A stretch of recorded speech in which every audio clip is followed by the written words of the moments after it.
Le premier Noël de Bonbons. Un album de Angoulême. Adaptation réalisée par Marie-Laure Besson. C'était le premier hiver de Bonbons. C'était aussi la première fois qu'il voyait la neige. Il passait toutes ses journées à attraper les flocons blancs et, chaque soir, il rentrait épuisé et affamé à la maison. Mais un jour où son dîner tardait à venir et où personne ne semblait disposé à jouer avec lui, Bonbons s'inquiéta. Que se passait-il donc ? Pourquoi tout le monde était-il si occupé, si pressé ? Bonbons interrogea Pacha, le chat. Voyons, c'est Noël, expliqua en bâillant Pacha.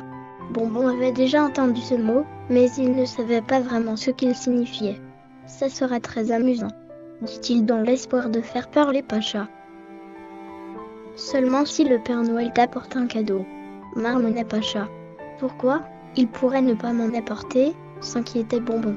Bien sûr, si tu ne lui en commandes pas en avant minuit, expliqua Pacha. Il ne restait plus guère de temps à Bonbons pour se décider. Quand Pacha lui révéla qu'il avait commandé au Père Noël une souris mécanique, il se dit que lui aussi pouvait commander un jouet. Mais, ne possédait-il pas déjà les plus beaux jouets du monde ?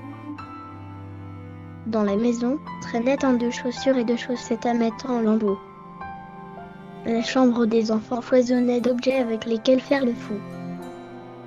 Dehors, gambadait même un écureuil qui ne demandait qu'à être poursuivi. Bonbons n'avait vraiment pas besoin de nouveaux jouets. Il pouvait peut-être commander autre chose au Père Noël. Mais quoi ? Pensant soudain que Saturnin, le poisson rouge, lui soufflerait sans doute une idée, il alla le trouver. Qu'avait commandé Saturnin ? Un beau château dans lequel il dormirait bien. Je pourrais commander moi aussi un nouveau lit, pensa Bonbons. Mais il avait déjà la plus confortable, la plus douce des corbeilles dont un chien puisse rêver. Personne ne savait donc ce qu'un petit chien pouvait souhaiter pour Noël. Et lui, pourquoi n'avait-il aucune idée ? Comme il se sentit seul, tout à coup, comme il se sentit triste. Il faut absolument que quelqu'un me souffle une idée, conclut-il. Et il sortit de la maison. Qu'as-tu commandé au Père Noël ? Demanda-t-il à un moineau. À manger, répondit le moineau. De bonnes graines, de délicieuses amandes, et si possible de savoureuses miettes de pain au raisin. Crois-moi, en hiver, rien n'est plus important pour un moineau que la nourriture. Je pourrais peut-être commander à manger, pensa Bonbons.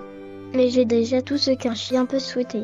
Apparemment, il avait tout, sauf une idée de cadeau. Lorsque Bonbons repassa devant Pacha, celui-ci ouvrit un œil. « Alors tu as trouvé ce que tu vas commander au Père Noël, cette année ?» demanda le chat. « Bien sûr. » mentit Bonbons qui ne voulait pas être pris pour un nigaud. « Et peut-on savoir ce que c'est ?» s'enquit Pacha. « C'est un secret. » Ce secret le rendait très malheureux. Il faisait maintenant nuit noire. Dans la maison, tout le monde courait de ci, de là, les bras chargés de paquets, de papier multicolores et de rubans. Seul Bonbons ne bougeait pas. Il se disait, je ne suis pas sûr d'aimer Noël. Personne ne s'occupe de moi, personne ne me souffle la moindre idée de cadeau. Quand il se coucha, il était le plus malheureux des petits chiens. Demain matin, au pied du sapin, il n'y aurait pas de cadeau pour lui. Demain matin, au pied du sapin, Pacha se moquerait de lui. Jamais Bonbons ne s'était senti si seul, si triste. Il finit pourtant par s'endormir. Vers minuit, il fut éveillé par d'étranges bruits. Que se passa-t-il ? Il quitta sa corbeille et découvrit. Quelle horreur ! Quelqu'un descendait dans la cheminée. Était-ce un voleur ? Bien sûr que non, réalisa Bonbons. C'est le Père Noël qui apporte des cadeaux à tout le monde, sauf à moi. Il regarda le Père Noël déposer ses paquets enrubannés sous le sapin. Il y en avait beaucoup, mais pas un seul pour lui. Quand le Père Noël eut fini sa distribution, il aperçut Bonbons. « Comment t'appelles-tu mon petit ami ?» lui demanda-t-il. « Bonbons, dit Bonbons. « Bonbons, mais je n'ai pas reçu ta commande de cadeau. » s'étonna le Père Noël. « C'est normal. Je n'ai pas eu d'idée. » avoua Bonbons en baissant la tête. Le Père Noël éclata de rire. « Depuis le temps que je travaille, c'est bien la première fois que je rencontre quelqu'un qui n'a pas d'idée. Écoute, j'ai peut-être quelque chose pour toi. Voyons voir. » Il ouvrit son grand sac dans lequel restait encore beaucoup de cadeaux. Je savais bien que j'avais quelque chose de parfait pour un petit chien qui a déjà tout, dit-il au bout d'un moment. Il tendit à Bonbon un paquet enrubanné. C'est pour toi, Bonbon, annonça-t-il en souriant. Pour moi? Un cadeau? Oui, rien que pour toi, confirma le Père Noël. Maintenant, je dois te quitter.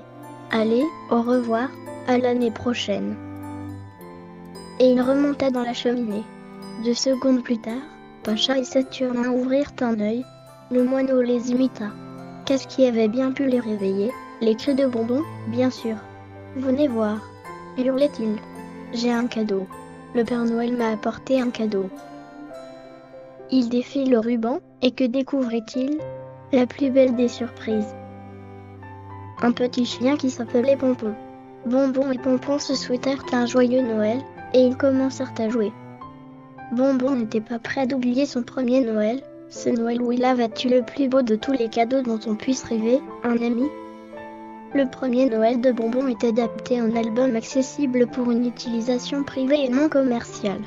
Adaptation Alain Lagarde à partir de l'adaptation originale de Marie-Laure Besson. Vous pouvez entendre dans l'album la voix d'Emma avec l'aimable contribution de la société Voxygène. Un grand merci à toute l'équipe de cette dynamique société.